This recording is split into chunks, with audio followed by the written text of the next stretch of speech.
Assalamualaikum warahmatullahi wabarakatuh. Keadaan politik dan ekonomi di negara kita saat ini, bagaimana Pak? Apakah seburuk itu dan harapan untuk ihdinas siratal mustaqim itu kita kembali di jalan yang lurus dengan pijakan-pijakan yang ada? Berapa tahun ke depankah ada estimasi pandangan? Ihdinas siratal mustaqim itu menggambarkan tiga. Anda punya kekuatan pijakan, Anda punya kekuatan pegangan, Anda punya kekuatan payung. La haula wala quwata illa billah. Bismillahirrahmanirrahim. Assalamualaikum warahmatullahi wabarakatuh. Membahas berbagai kajian-kajian politikal ekonomi bersama sahabat saya Dr. Ihsanuddin Nursi. Nah, dalam konteks ini kita bahas tentang kudeta korporasi. Sepertinya kita lebih banyak fokus terhadap, karena kalau kita bicara tentang developmentalism, globalisasi, kita bahas tentang westernisasi, kita bahas tentang deregulasi, itu lebih banyak sebetulnya pemikiran-pemikiran dari Washington, ya terutama Washington Foreign Policy. Saya selalu bicara di sana, yang kemudian menggunakan pendidikan diantaranya, akhirnya di sana. Kalau itu yang kita bahas waktu kita bicara tentang scholars tentang intelektual BO, atau bagaimana secara nggak sadar juga sebetulnya beasiswa yang diberikan kayak gitu, itu sebetulnya bagian penting di dalam mensosialisasikan ideologi brainwash, liberalisme. Terus kemudian juga kenapa di dalam konteks rekrutmen misalnya tim ekonomi di negara-negara dunia ketiga termasuk Indonesia itu harus juga mendapatkan restu dari mereka di dalam konteks itu.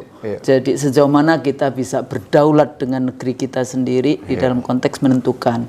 Bagaimana dengan alternatif tentang IDB Islamic Development Bank. Islamic Development Bank. Apakah ini sama juga modelnya dengan IMF dan World Bank? Sebetulnya mereka tuh juga IMF World Bank-nya. Cuma paling yang bedanya itu akadnya katanya ya. Jadi akadnya yang berbeda di dalam konteks itu. Tapi kalau modelnya sama, tentu saja ada sesuatu yang hilang di dalam konteks itu. Terutama karena sistem akuntansinya sama. Sistem akuntansinya sama. Karena cuma sekedar ganti nama. Iya. Kalau itu benar, kayak misalnya sebenarnya itu perkembangan dari kita sekarang ini gitu ya, bank-bank konvensional dengan bank syariah. Sejauh mana mereka ini memiliki kekuatan untuk meningkatkan gitu ya kebahagiaan dan kesejahteraan masyarakat secara luas, tidak hanya cuma umat Islam tapi kesejahteraan. Nah, Bang, kalau kembali lagi kita bahas tentang kudeta korporasi dalam artian, karena kan saya selalu intriguing gitu ya, karena hari ini tidak membahas tentang poros Jakarta Beijing kan aneh. Karena kalau kita bicara pembangunan, kita dari tahun 70-an punya minyak, salah satu kekuatan dari negara dunia ketiga kan memiliki sumber alam yang luar biasa. Kalau Bang Nursi bicara full oil, gas kayak gitu kan. Kemudian hutan juga kan. Forestisasi. Yang seperti itu kan diputuskan oleh IMF, World Bank. Anda mau pembangunan ala siapa? Terus Bang Nursi juga bicara dihutang ini duitnya. Tapi tenaga kerjanya dari kita. Sebenarnya kalau Barat enggak. Kalau Barat itu lebih tenaga ahlinya. Jadi kalau birokrat, siapa bironya, siapa kratnya. Ya jadi di Bappenas itu. Walaupun tenaga ahlinya kelas 3. Kita tahu ini lembaga-lembaga yang menjajah kayak gitu. Nah, jadi Bang, hari ini 10 tahun terakhir ini modelnya sepertinya demokrasi dengan populisme, dengan itu ada rakyat memilih secara populisme, padahal sebetulnya ada di balik itu semua. Gimana kemudian yang tadi kita kan selalu bahasnya kan leadership. Ternyata leadershipnya itu, leadernya itu, pemimpin itu bisa dibeli. Yang namanya kalau hegemoni internasionalnya kan punya pemimpin boneka di negara itu. Nah sekarang ini pembangunan kok semuanya itu diselaraskan dengan kepentingan mereka sebut obor. Atau Belt and Road Initiative. BRI. Belt and Road Initiative. Dalam konteks ini poros Jakarta Beijing. Jadi semua untuk Indonesia. kepentingan Indonesia kepentingan dari poros Jakarta Beijing itu kok pembangunannya kok seperti kita menjadi bagian dari kepentingan itu. Ya. Hanya 1-2 atau yang memang itu sangat sulit dimasuki kalau kemudian Washington, poros Jakarta Washingtonnya yang tidak bisa ini karena masih ada World Bank, masih ada IMF. Nah, di dalam konteks ini kalau Bang Nursi selalu bilang perang dingin perdagangannya ya setelah perang dingin politik Timur Barat, komunisme, liberalisme kayak gitu ya. Kemudian perang di dalam perang perdagangan ini ada beberapa isu kan. Ada ICT, ada yang tadi state corporatism, ada SDGs ya. Jadi kalau UN dulu ada MDGs Bang, gagal. Ya, 2015 gagal, naikin SDG. Diganti nama SDGs. Kemudian semua struktur politik di seluruh dunia paksa untuk menerima SDGs. Dengan istilah keren, green economy. Green economics kayak gitu ya. Padahal lagi-lagi di green economics itu sebetulnya juga kita juga menjadi korban di dalam konteks itu. Kita disuruh mencari yang karena Anda harus tetap tunduk dan patuh pada tabungan global dan investasi global. Kita melihatnya terus kasus dalam konteks ya ICT. Ternyata kalau dilihat dari industrial military complex ya teknologi, ternyata juga Cina bisa cepat ini melampaui Amerika di dalam konteks itu. Dan ini menjadi menakutkan tersendiri sampai kemudian era Trump itu siapa itu yang direktur CEO Huawei-nya. Tapi di Indonesia lucu Bang. Beberapa kementerian termasuk BIN itu katanya dihack. Nah, tapi kan semua teknologinya Huawei. Kalau menurut saya dihack. Jangan-jangan karpet merah seperti taplak mejanya Bu Neno yang keren ini, monggo silakan masuk. Jadi bukan dihack, emang kita tahu bahwa dimasukkan di dalam konteks obor itu tadi. Nah, saya takutnya ini sudah masuk di level yang selalu kegalauan saya. State corporate crime-nya itu sudah masuk di dalam di situ. Nah, ini bagaimana melanjutkan tentang kudeta korporatisme? Jadi pada 2008 ketika Amerika kalah perang dagang dengan Cina, saya ingin membangun satu thinking model setelah Amerika mengeluarkan Financial Crisis Inquiry Commission, komisi penyelidikan krisis keuangan. Lalu menerbitkan kebijakan bailout 700 miliar, lalu menerbitkan kebijakan quantitative easing yang triliunan US dollar waktu itu. Kalau saya tidak salah sekitar sampai 1,6 di bawah Bernanke, Ben Bernanke, dan kemudian dilanjutkan dengan Janet Yellen. Saya ngelihatnya dia bukan cuma sekedar perang dagang. Saya melanjutkan dengan istilah mereka sendiri, currency war, perang nilai tukar, yang dalam bahasa akademiknya disebut sebagai competitive devaluation, saling merendahkan nilai tukar dalam rangka persaingan dagang. Jadi currency war itu adalah saling merendahkan nilai tukar, competitive devaluation, dalam rangka persaingan perang dagang di kancah internasional. Itu yang kedua. Yang ketiga, ICT war. Nah, ICT war itu ditandai dengan Huawei sudah mendahului membangun sejumlah infrastruktur ICT dari Australia, New Zealand, Eropa, bahkan di Kanada dan di Amerika. Sampai akhirnya Trump meminta dibongkar. Dan Meng Wanzhou, atau disebut dengan Sabrina Meng, ditangkap di Kanada dan belum ini baru dibebaskan dan disambut dengan luar biasa posisi itu pahlawan ya. Sebagai pahlawan itu karena dianggap sebagai bagian dari money laundering, pencucian uang dari sebuah bank. Dan memang ada sebuah bank di Hong Kong yang menjadi sarana oleh Barat untuk melakukan demonstrasi di Hong Kong. Itu sampai kayak gitu belibet-belibetnya. Itu nunjukin currency war ketemu dengan ICT war. Karenanya saya menyebutnya sebagai perang ekonomi, tapi berujung pada posisi economic ideology war, perang ekonomi, ideologi ekonomi. Nah, ketika sampai pada pemahaman perang ideologi ekonomi, maka dia masuk ke dalam konstruksi apa yang saya sebut sebagai corporate capitalism, jadi kapitalisme korporasi melawan BUMN. Tapi BUMN dalam hal ini Cina. Nah, mari kita lihat sekarang apa yang terjadi. Setelah Black Monday, 24 Agustus 2015 terjadi, Cina sesungguhnya sudah mendeklarasikan 3 hal. Yang pertama, kami tidak akan mengikuti neoliberal. Itu tegas. Kepada mitra dagang kami akan tidak akan menerapkan neoliberal. Yang kedua, kami tidak akan menggunakan dolar Amerika. Kami akan meninggalkan penggunaan dolar Amerika. Yang kedua. Yang ketiga, kami tidak akan menggunakan World Bank. Kami tidak akan menggunakan IMF. Karena itu di kawasan dunia, Cina mendirikan New Development Bank. Di kawasan Asia, Cina mendirikan Asian Infrastructure Investment Banking. Nah, saya menyebutnya NDB ini, New Development Bank, sesungguhnya melawannya adalah melawan World Bank.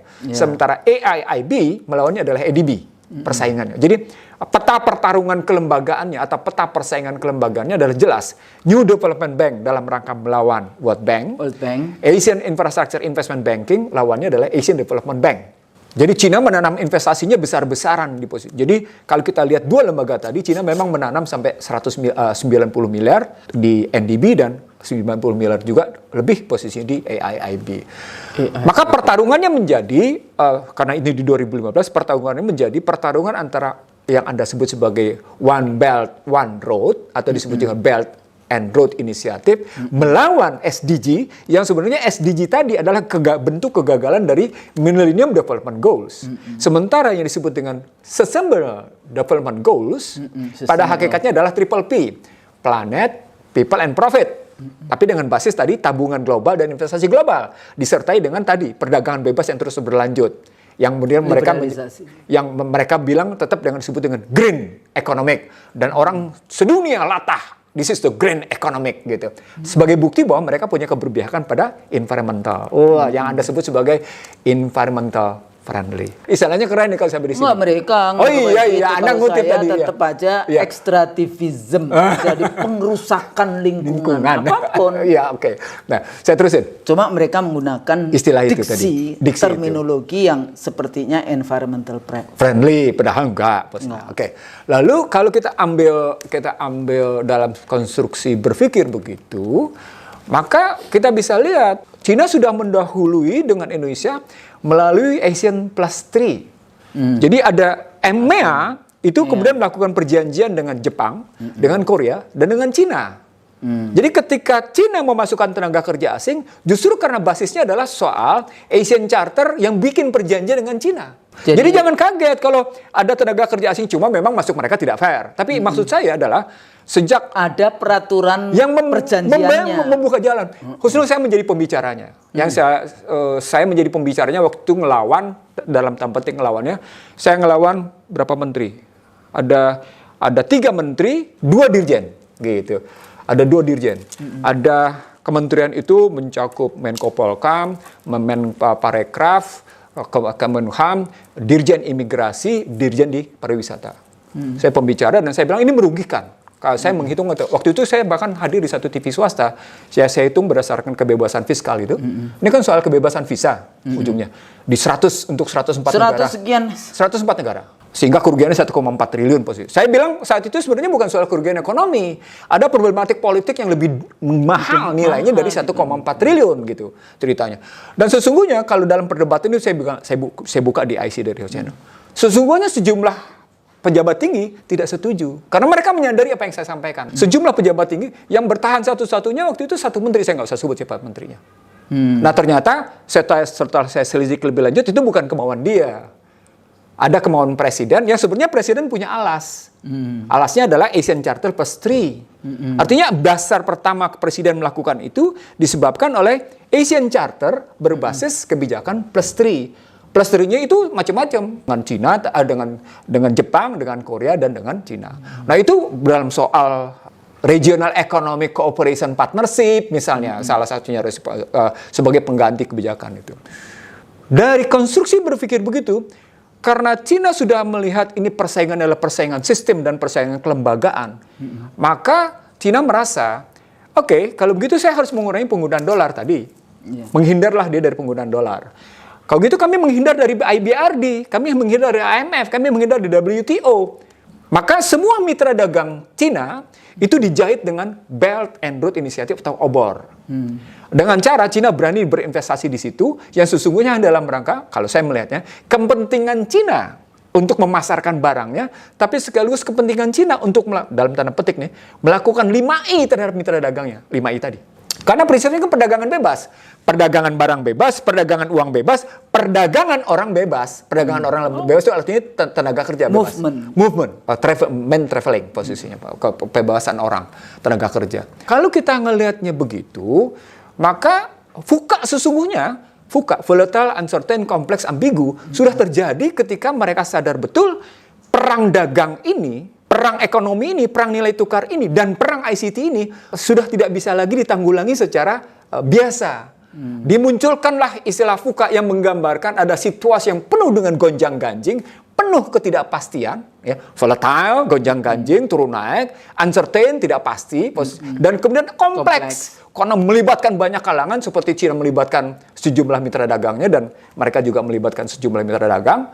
Lalu ini juga bersegi banyak, tidak bisa distrukturkan sedemikian rupa dalam bahasa akademiknya, ill structure dia. Mengalami struktur yang sakit karena terus-menerus berubah. Tapi ketika Anda menggunakan model apa yang disebut dengan bejana berhubungan, teori tekanan, maka sesungguhnya di balik VUCA ini pasti ada yang tetap, tidak berubah. Pasti ada yang pasti. Tapi orang ekonomi memang selalu ngomong itu. Saya berusaha proportional analysis, analisis proporsional dari apa yang mereka buat gitu. Jadi ketika mereka bikin VUCA, sesungguhnya ada sesuatu yang konstan. Sesungguhnya ada yang pasti. Sesungguhnya ada sesuatu yang sederhana. Sesungguhnya ada sesuatu yang terstruktur dengan rapi. Nanti ketemu dengan istilah COVID-19. Instrumennya. Sarana untuk sampai ke situ, posisinya. Jadi dipakailah COVID-19, dipakailah PCR, dipakailah swab antigen, dan ujungnya vaksin. Nah, itu sesungguhnya ketika kita pahami struktur dari mulai COVID-19 sampai dengan vaksin dalam perspektif lawan dari VUCA, dalam perspektif lawan dari VUCA, siapa yang tidak terima vaksin sekarang? Berarti pasti kan? Pasti kan? Terima vaksin ada dipaksa kok. Dipaksa. Ini seakan-akan vaksin lebih dari agama. Itu Padahal dalam Islam la ikraha fid din, qad tabayyana yurus. Tidak ada paksaan dalam agama. Silakan Anda ambil. Kok ini melebihi agama? Ternyata ada yang untung pejabatnya. Nah, ketika Anda bicara lucu dan itu untung, itu terminologi bagaimana kudeta korporasi terjadi. Kudeta korporasi. Unholy alliances-nya dengan sarananya Iron Law Public Policy. Itu kalau di dalam sistem Westminster responsible government udah mundur itu.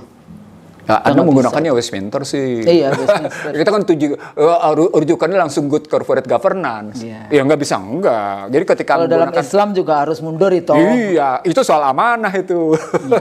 Jadi balik lagi ya, ICT. Ya. Jadi pengguna COVID ini sebagai satu instrumen untuk sampai ke situ. yang kita semua paham. Iya. Bagaimana itu sistem works gitu ya. Jadi bagaimana sistem. Dan tidak ada negara yang tidak bisa. Anda kalau mau naik haji, Anda mau pergi umrah, suka tidak suka harus menggunakan vaksin tertentu.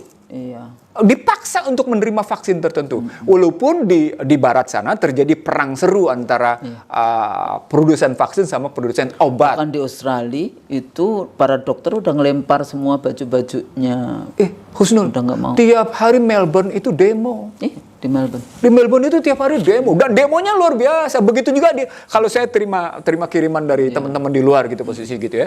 Modal terbesar dari dua lembaga yang dibangun oleh Cina, di mana beberapa negara strategis ikut, mitra dagang Cina ikut, itu rata-rata di atas 90 miliar US dollar didanai oleh Cina. Itu kelihatan di Italia, di Inggris, di Amerika, di Australia, sampai kayak gitu ini ngelihatnya. Bahkan sampai ada ada masalah itu. Enggak, itu yang tidur itu dibunuh kan? Iya, dibunuh posisi. Tapi ini kebayang nggak? Dan itu disut dengan dalam rapat itu disut Biden terngantuk-ngantuk posisinya. Sampai stafnya nyamperin supaya kelihatan ngantuknya nggak terjadi. Digomongin. Jadi ini contoh yang sangat konkret di dalam konteks perang dagang, karena di situ ada farmasis, ada pebisnisnya, ada industri negaranya, ada polisinya, ada industri keuangannya. Ada industri karena dia ICT-nya. semuanya harus semuanya divaksin, dan akhirnya negara yang membeli, akhirnya APBN kita kebobol dalam konteks itu. Ini Husnul, kalau kita naikin sedikit ke dalam analisis, saya menyampaikan ini bukti sesungguhnya, pakai istilah, bukan istilah saya nih Husnul, ini bukti sesungguhnya yang sedang ditegakkan adalah sistem fasis. Kenapa? Karena konsumen bukan lagi raja. Dan dibuktikan betul konsumen tidak bisa bikin apa-apa. Anda tidak bisa Anda harus PCR. Anda didikte. Untuk tidak nggak bisa. Dan PCR dipilih segala macam. Anda nggak bisa untuk melakukan antigen dan swab. Anda tidak bisa Anda harus vaksin. Anda suka tidak suka harus melakukan apa yang mereka tentukan. Misalnya untuk melakukan transaksi Anda mesti pakai QR. Kalau sudah sampai dalam konstruksi begini, mereka sebenarnya sedang menerapkan satu sistem yang saya sebut sebagai, kalau pakai tesis akademiknya, the age of capitalism surveillance. The age of capitalism surveillance. Bagaimana kita, walaupun yang satunya adalah state capitalism, ya kan? Sama aja. Yang satunya lagi corporate Sama-sama. kapitalisme, tapi tetap menggunakan negara dalam konteks. Kalau yang satunya dengan state capitalism kan sudah jelas mereka menggunakan kamera di mana-mana. Kameranya sampai demikian, surveillance-nya luar biasa. Nah, kalau untuk negara yang individual, mereka sudah menggunakan gadget, sudah menggunakan HP, lakukan begitu. Makanya teman-teman sejak awal, saya sejak 2016 itu permintaannya ini ditutup kameranya gitu, supaya Anda tidak dipantau sama mereka gitu. Tapi ada cara lain sesungguhnya untuk tidak menggunakan, ada aplikasinya. Pernah dulu dikasih ya. Kalau mereka sudah seperti itu, maka yang disebut dengan customer is king is false posisinya, dan demokrasi adalah equal position gitu ya, posisi yang kesetaraan, maka semuanya serba palsu. Yang itu tadi, Anda tidak dalam rangka trust seeking the truth. Atau sebaliknya, truth seeking the trust. Tidak dalam rangka itu. Nah, kalau dia kepalsuan, tetapi kemudian ternyata bisa mendunia sebagai sarana untuk mengontrol manusia, kan ini khilafah. Ada pemerintahnya, ada policy. Iya. That's pemerintahan. Iya. Tapi global. Global. Berpusatnya di mana? Ini yang mereka bilang sejak tahun 96 di IC The Real Show yang kemarin saya bilang. Pusat pemerintahan dunia akan ada di Washington. Pusat spiritual bumi ada di Israel. Jerusalem. Nah, sementara pusat kerajaan dunia ada di London. Ya, karena kalau kita ngomongin Amerika sebetulnya itu kan orang-orang dari UK. Jadi Amerika sebetulnya menarik nih Bang kalau ngomongin politiknya ya. Amerika mau meninggalkan sistem monarki, tapi dia bikin monarki baru. Rajanya namanya presiden. Oke, balik lagi palsu. Itu gimana itu? Nah, karena sesungguhnya tidak ada warga negara adalah penentu bagi barang yang harus dibeli. Buktinya soal vaksin aja. Anda tidak punya pilihan kecuali Anda ngambil sejumlah merek, nggak usah saya sebut. Anda kan di bawah jari tangan kita kan. Itu aja posisinya. Tapi tidak demikian dengan Rusia. Vaksin Rusia apa? Sputnik. Tapi kenapa dia tidak mendunia ya?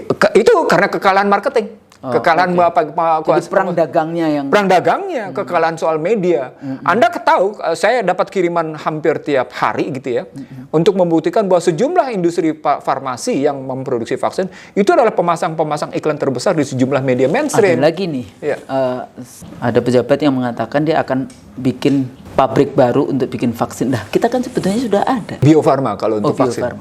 Kalau untuk vaksin Bio Farma. Iya, maksudnya BUMN sebetulnya punya. Sudah ada, iya kan? Saya kira, karena saya juga pernah menjadi pembicara tunggal di Bio Farma gitu ya. Dan saat itu, saya ingat betul itu, Februari 2020, saya menjadi pembicara di situ. Saya ngingetin bahwa Bio Farma mestinya bukan cuma sekedar pusing menghadapi holdingisasi dengan Kimia Farma. Karena kebetulan yang menjadi leadersnya Kimia Farma gitu. Tapi mestinya Bio Farma juga, karena itu saya sudah nulis waktu itu, Bio Farma juga mempersiapkan diri menghadapi COVID waktu itu saya ceritanya. Kurang lebih begitu. Nah, kalau Anda kemudian menggagas begitu, kenapa justru, misalnya kalau pertanyaannya, kenapa justru soal vaksin merah putih gitu ya, Terawan itu? Nusantara. Vaksin Nusantara. Misalnya. Oh, merah putih itu bukan yang Nusantara itu? Bukan. Vaksin merah putih itu dibikin oleh kerjasama institusi militer TNI dengan UNER. Yang kita tidak dengar kabarnya kayak apa perkembangan. Tapi itu kan semuanya akhirnya persoal persaingan bisnis.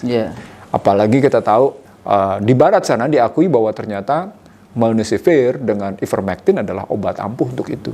Dan itu perdebatan di antara kalangan dokter sendiri. Nah, balik lagi sekarang, kalau begitu serba palsunya bahwa customer is king adalah palsu, konsumen adalah raja adalah palsu, dan kesetaraan kedudukan adalah palsu, dan kebebasan dalam human right adalah palsu karena Anda didikte habis-habisan. Seolah-olah vaksin melampaui posisi agama, kedudukan agama. Maka sistem khilafah yang dijalankan oleh mereka sesungguhnya khilafah yang dalam konstruksi mengatur dunia menurut kehendak mereka, bukan menurut kehendak Allah. Jadi ada keinginan yang disebut dengan the age of capitalism surveillance, sesungguhnya karena pengaturan, mereka bermaksud mengatur. Jadi bukan pengaturan karena Allah. Bukan. Itu yang kemudian saya kritik, kenapa Anda tunduk pada yang namanya prokes, tapi Anda tidak tunduk pada yang namanya protokol Rasulullah dan Allah. Itu ingat nggak saya kritiknya kayak gitu. Jadi kalau bikinan manusia aja sampai seperti itu, tapi kenapa tidak? Nah, saya terusin khusus di sini. Ketika Anda sudah nunjuk ke atas, itu artinya ketika kita bicara tentang VCR, yang tadi kita bilang harganya bergerak antara 15.000 plus minus 2.000, 3.000, antara 12 sampai dengan 18 atau paling top 20.000. Problematiknya menjadi apa sih tes PCR? Kan tes PCR cuma 3 kan? Anda diambil situasi tubuh asam atau basa, Anda diambil posisi pengetahuan tentang imunitas Anda, kan gitu, yang dilihat imunitasnya gimana nih, ini keasaman tubuhnya kayak gimana nih, kan lihat kayak gini nih. Lalu sesungguhnya data berikutnya, Anda sedang diambil struktur DNA Anda, genomnya apa? Itulah problematik bahwa sesungguhnya Anda sedang diambil data Anda. Tanpa Anda sadari, Anda bahkan membayar untuk memberikan data Anda. Nah ini berhubungan dengan vaksin. Karena terjadi nggak kecocokan data? Dan nanti itu data-data itu dibawa kemana? Dalam rangka big data bisnis. Nanti ketentuannya adalah pengendalian Anda tadi. The age of capitalism surveillance. Kan Anda berarti seorang Husnul Maria pernah VCR, ada, berarti struktur DNA-nya, kromosomnya, kan dia dalam rangka yang disebut dengan genome sequence itu adalah menstrukturkan kromosom sedemikian rupa posisi sehingga diketahui apakah tingkat kebasaannya kayak gimana. Struktur kromosom itu diketahui, ini kan arahnya ke dalam posisi DNA. Maka berikutnya ketika Anda kena vaksin, gitu, ini akan dilihat. Ini sudah divaksin. Terjadi nggak perubahan pada tubuh Anda? Perlu vaksin kedua. Terjadi nggak perubahan pada berikutnya Anda? Perlu booster. Tuh. Nanti ada lagi, berikutnya lagi, berikutnya lagi, berikutnya lagi, berikutnya lagi. Karena nggak ada batasnya. Nah itu tadi. Kenapa kok waktu pertemuan di G20 itu banyak yang nggak pakai? Karena mereka sesungguhnya mereka juga melihat sebagaimana terjadi di beberapa negara Eropa dan di Australia serta di Amerika sendiri. Bahwa ini soal big pharma istilahnya. Nah, kalau sudah soal big pharma, maka kita tahu bagaimana corona dan perang ekonomi tadi. Itu berarti ketika kita masuk kudeta korporasi dengan basis Belt and Road Initiative melawan namanya SDG, sesungguhnya versusnya itu bisa kita ganti dengan dan. Saya baru mau mikir gitu. Kalau tadi penjelasan seperti itu bukan versus, tapi dan artinya kita diinjek oleh dua. Nggak cuma satu ini, yang satu dengan diksi yang luar biasa kayak gitu kan, dengan 17 isu dari SDGs itu kan, yang no hunger, no poverty, gender, air, urban gitu. 17 pilar. 17 pilar yang kayak gitu. Kemudian yang satunya lagi infrastruktur, terus kemudian bikin military, defense military di pertahanan, pembangunan pangkalan militer, ya. Kemudian dia masuk ke seluruh jaringan yang tadi ya, Huawei yang masuk luar biasa. Itu bantuan, itu namanya bukan bantuan, itu surveillance. Paham nggak? Itu surveillance dengan mudah kau buka hanya karena korupsi sebetulnya. Itu makanya saya pernah ngasih lihat bukunya sama Anda kan, The Age of Capitalism Surveillance. Saya ingin mengatakan pada Anda, kajian ini sudah ada menjelang tutup abad 20. Karena memang sedang terjadi pertarungan tajam dari cara berpikir Huntington yang sesungguhnya akan melahirkan implikasi dalam. Jadi ketika Huntington bicara di Clash of Civilization lalu kemudian Age Culture dengan Harrison posisi kajiannya, orang sudah melihat ini benturannya luar biasa nih gitu. Dan agar tidak terjadi benturan gimana? Nah, itulah dibikin kebijakan-kebijakan yang dalam tanda petik lebih memaksa daripada agama. Jadi secara akademik mereka sesungguhnya sudah mikir, Husnul, bahwa ini akan melampaui dari kewenangan agama. Agama Anda boleh beragama, boleh tidak. Tapi ke dalam vaksin kan enggak. Kenapa? Karena ujungnya adalah soal digital currency. Di balik digital currency, ini kan soal khilafah seperti saya bilang tadi. Kalau sudah soal khilafah, ini berarti soal mengontrol manusia di dunia. Ketemu bukunya Tex Mars, The Mark Beast, Universal Human Control System. Nah, itulah tadi yang disebut. Dan dia bisa depopulation, bisa kemudian diawasi kita jadi zombie robot yang kayak gitu Walking ya. Dead. Walking Terus Dead. kemudian kita masuk di dalam satu sistemnya, mau yang dari belanja pergi kemanapun kita yang di surveillance dan sebagainya itu. Nah, what can I do? What can we do? Sepertinya kan selama itu tidak ada, selama sistem yang dibangun itu tidak ada cantolannya ke atas, jangan takut. Gitu ya, kita punya Allah, kita punya doa, kita punya ketakwaan yang kemudian terus-menerus harus dikaji kan di dalam konteks itu. Nah, ini yang selalu saya berpikir Bang di beberapa video kita kan, kalau dari pemikiran kita ICT war, ICT literacy. Jadi kalau kita paham dengan literasi, dengan apa sebetulnya di balik ICT itu tadi, kita kemudian kan bisa masuk dengan pemikiran-pemikiran yang itu berdasarkan Quran dan hadis ya di dalam konteks ini. Nah, di sini letaknya bagaimana setiap langkah kita itu tentu saja harus, misalnya kalau kayak vaksin, ada rame apakah vaksinnya ini halal atau tidak dan sebagainya. Kenapa pusing dengan halal atau tidak? Kita punya yang namanya, walaupun itu di Indonesia cuma beberapa ini ya, kenapa nggak bikin dengan yang halal kayak gitu, daripada kita berantem halal atau tidak. Nah, hal-hal seperti itu kan mungkin bisa dibangun kalau kita percaya ya. Jadi kalau bisa nggak kita ngebangun bagaimana alternatifnya? Alternatif. Kita selalu mencari alternatif kan, Bang. Kita kan tidak cuma atau bagaimana kita keluar dari, orang selalu bicara vicious circle. Ya, orang selalu ngomongin lingkaran setan atau ini the devil advocate. Saya udah lama nggak mau mengatakan ini the devil advocate. Saya selalu, kalau ini sebagai satu masukan, saya selalu ngomong this is the angel advocate. Jadi daripada saya the devil advocate. Devil kan masa kita devil kayak gitu, kita the angel advocate gitu. Kita memberikan masukan-masukan yang berguna dan itu berdasarkan kepada ayat-ayat Allah. Kalimat sederhananya saya jawab, Husnul. Kembali dulu ke Undang-Undang Dasar 45. Jadi kembali dulu terutama pembukaannya ya. Iya, terutama kata pembukaannya. Jadi kembali dulu ke Undang-Undang Dasar 45 dengan paradigmatik, bebaskan dari ketertindasan, bebaskan dari kebodohan, kemiskinan, ketimpangan dan kehinaan. Jadi itu paradigmatiknya, filosofinya itu tadi, paradigmatiknya begitu. Maka yang diperlukan berikutnya adalah soal bagaimana teorinya. Seperti saya bilang, saya ngebangun teori modal sosial dengan modal finansial. Yang dikata kunci modal sosial adalah soal leadership. Sementara di modal finansial bukan cuma sekedar 4M, tapi ditambah dengan big data. Nah, semuanya tidak dalam posisi saling melampaui satu sama lain.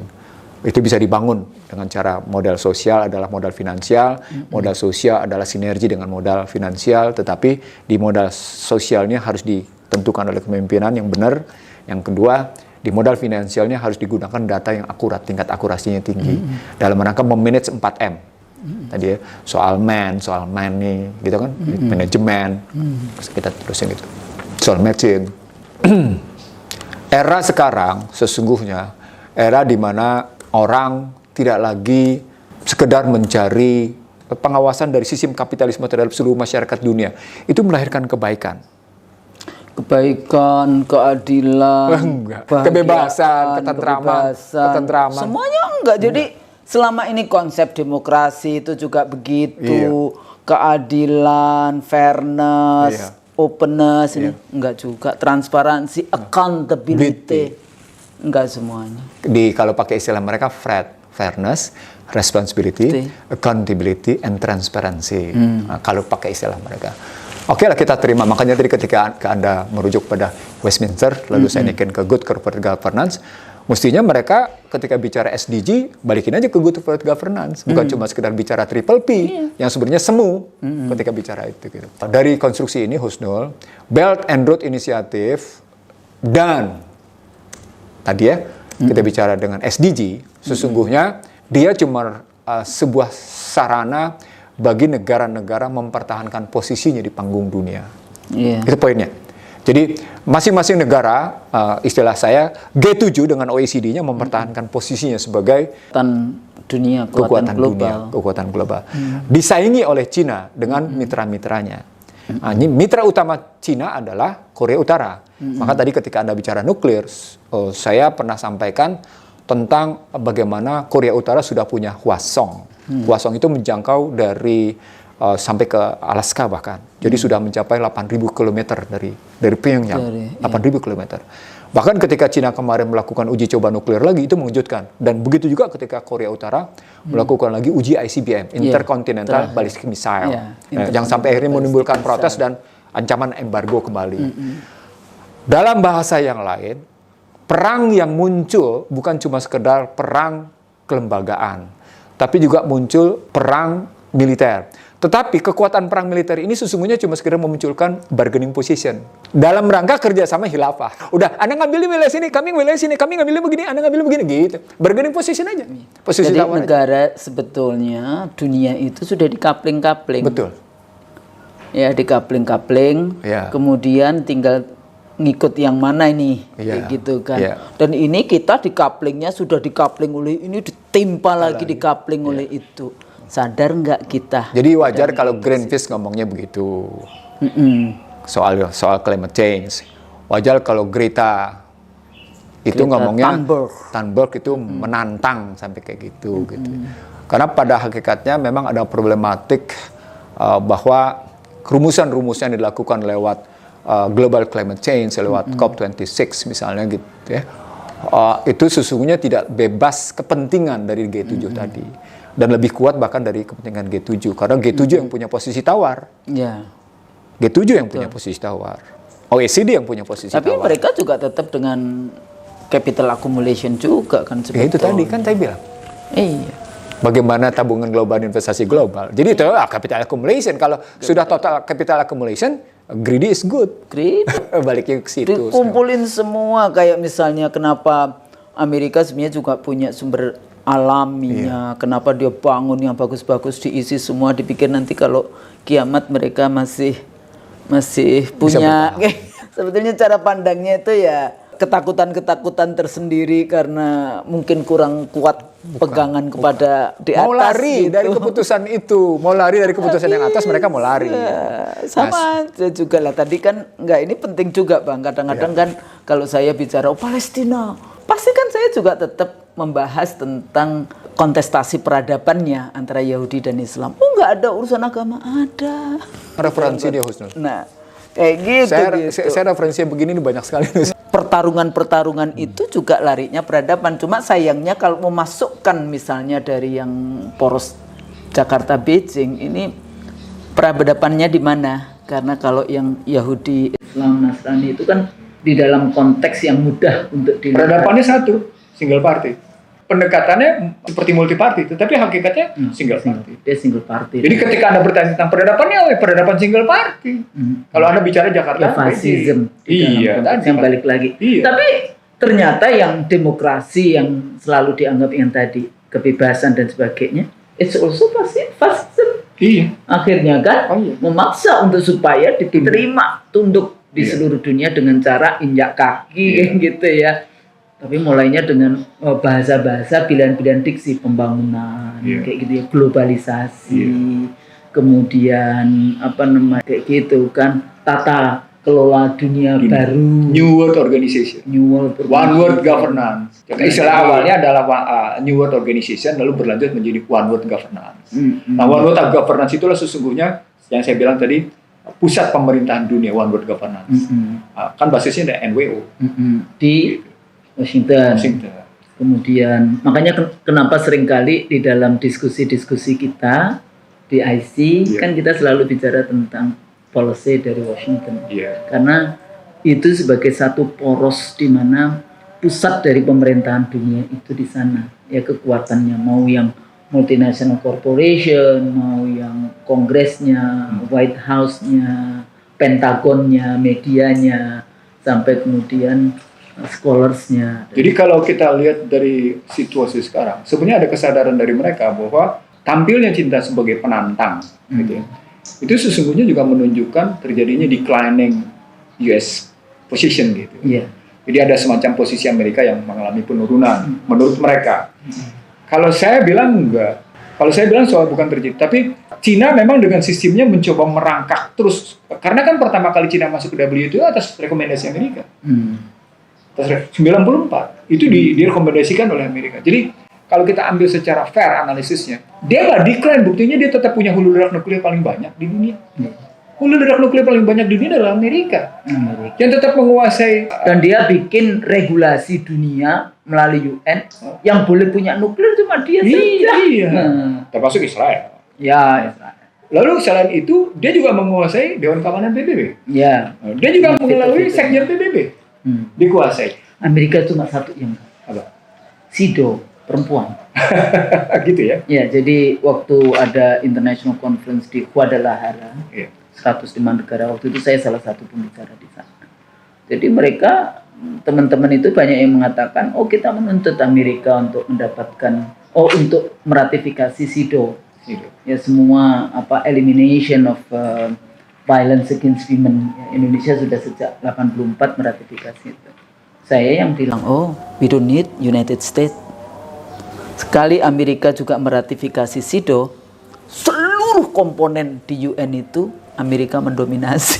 Saya bilang gitu, orang pada kaget kayak gitu. Nggak perlu kita, Amerika nggak usah, karena ini satu-satunya Amerika yang tidak mendominasi di dalam konteks isu perempuan. Tapi saya nggak tahu ya, sekarang sudah meratifikasi atau belum? Belum. Tapi kan mereka dengan mereka masukin Kamala Harris sebagai vice president, kemungkinan mereka mau nunjukin, isu. Mereka mau nunjukin. Apalagi kemarin ketika Hillary Clinton sebagai capres, calon ya. Jadi sesungguhnya mereka mau menunjukkan bahwa perempuan juga memang tadi violence against women itu sudah nggak ada. Dari kerangka itu jalur Jakarta Beijing, jalur Jakarta Washington dalam perspektif kudeta korporasi tetap basisnya adalah materialisme. Iya. Tidak lari dari situ. Itu. Jadi khilafah yang mereka bangun sebenarnya khilafah materialisme. Nah sekarang suka tidak suka, sesungguhnya pembelajaran itu tidak datang dari mana-mana, datang dari Al-Quran. Jadi ada kesadaran sesungguhnya diri mereka bahwa sistem berpikir yang ada dalam Al-Quran itu luar biasa dan mereka mengadopsinya, tapi diberikan muatan kepentingan mereka, bukan muatan kepentingan yang mempersatukan umat manusia lewat ajaran Allah gitu, yang disampaikan kepada Muhammad. Gitu soalnya mungkin mereka nggak sukanya Muhammad Sallallahu Alaihi Wasallam itu persoalannya kan, karena ini menjadi satu alternatif governance. Atau mereka tidak suka dengan Muhammad keturunan Arab. Harusnya kalau dia Yahudi coba, kalau dia Israel kayak gitu, Bani Israel, wah udah beda. Padahal tetap aja kakeknya kan kalau Nabi Ibrahim enggak ya, Nabi Ibrahim yang lain. Israel itu Yakub. Iya. Jadi lain kan? Israel itu Yakub. Salah satunya kan anaknya Yehuda. Beda jadi, kok. Beda. Jadi ini pertarungan itu, tapi dan itu akan tidak terus berjalan. Betul, itu yang saya mau bilang. Betul. Jadi tidak akan pernah berhenti. Nggak pernah berhenti. Jadi umat Islam, manusia Indonesia, warga negara Indonesia, umat manusia di Indonesia sadar bahwa ini kita menjadi diinjak. Saya bicara tentang obor versus SDGs, tapi sesungguhnya obor dan SDGs. Di mana posisi kita? Diinjak dua-duanya. Kalau kita juga mengikuti perspektif materialisme, kita nggak akan kemana-mana. Ya. Jadi jadilah pejuang. Gimana kalau kita berjihad itu mati syahid atau hidup mulia kayak gitu? Cuma pilihannya cuma takut lagi dibilang oh ini dua orang radikal lagi. Tapi kembali lagi. Bukan. Kalau saya bilang bukan soal dua orang radikal. Ini kita punya keyakinan atas dahsyatnya kata pembukaan yang memberikan paradigma bahwa kita dalam harus Undang-Undang Dasar yang memerintahkan, yang memandatorikan kita, mengamanatkan semua pemerintahan semua rakyat Indonesia ketuhanan yang Maha Esa. Memandatorikan 5K, bebaskan dari ketertindasan. Sekali lagi saya ulang, bebaskan dari ketertindasan, bebaskan dari kebodohan, kemiskinan, ketimpangan, kehinaan. Itu. Jadi harusnya diambil itu. Kemerdekaan adalah hak segala bangsa. Apa artinya? Nggak boleh tertindas. Makanya penjajahan harus dihapuskan dari muka bumi. Bukan dari muka Indonesia loh. Muka bumi. Muka bumi. Dan kita tujuan bernegaranya melindungi segenap tumpah darah. Jadi kalau tumpah darah itu nggak cuma manusianya, hutannya, gambutnya, ya kan, sungainya, sumber alamnya, jangan kemudian dikeruk dengan ketamakan yang luar biasa kayak gitu. Untuk apa sih? Untuk apa gitu? Mau kaya seberapa kaya? Mereka pikir kekayaan itu akan mereka bawa mati. Bukan bawa mati. Kaya katanya, kata Bang Nursi itu kaya ternyata juga tidak bisa mempertahankan hidupnya, mati juga kayak gitu kan. Dipikirnya kalau udah kaya kita kemudian bisa menunda kematian. Enggak juga. Ada 2 contoh itu. Ada 2 contoh. Steve Jobs waktu itu. Steve Jobs sama Stephen Hawking. Jadi nggak bisa dalam konteks itulah. Balik lagi Bang, jadi kalau pesan kepada anak-anak muda yang dia akan mewarisi hutan kita, laut kita, alam kita, tumpah darah itu tadi. Karena masih ada mencerdaskan kehidupan bangsa, mensejahterakan rakyat Indonesia loh ya. Nanti rakyat jadi petani Vietnam, petani Cina, petani India kayak gitu ya.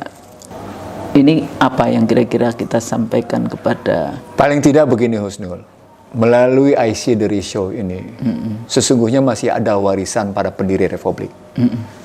Yakni kata pembukaan Undang-Undang Dasar 45 dan Undang-Undang Dasar 45 beserta penjelasannya.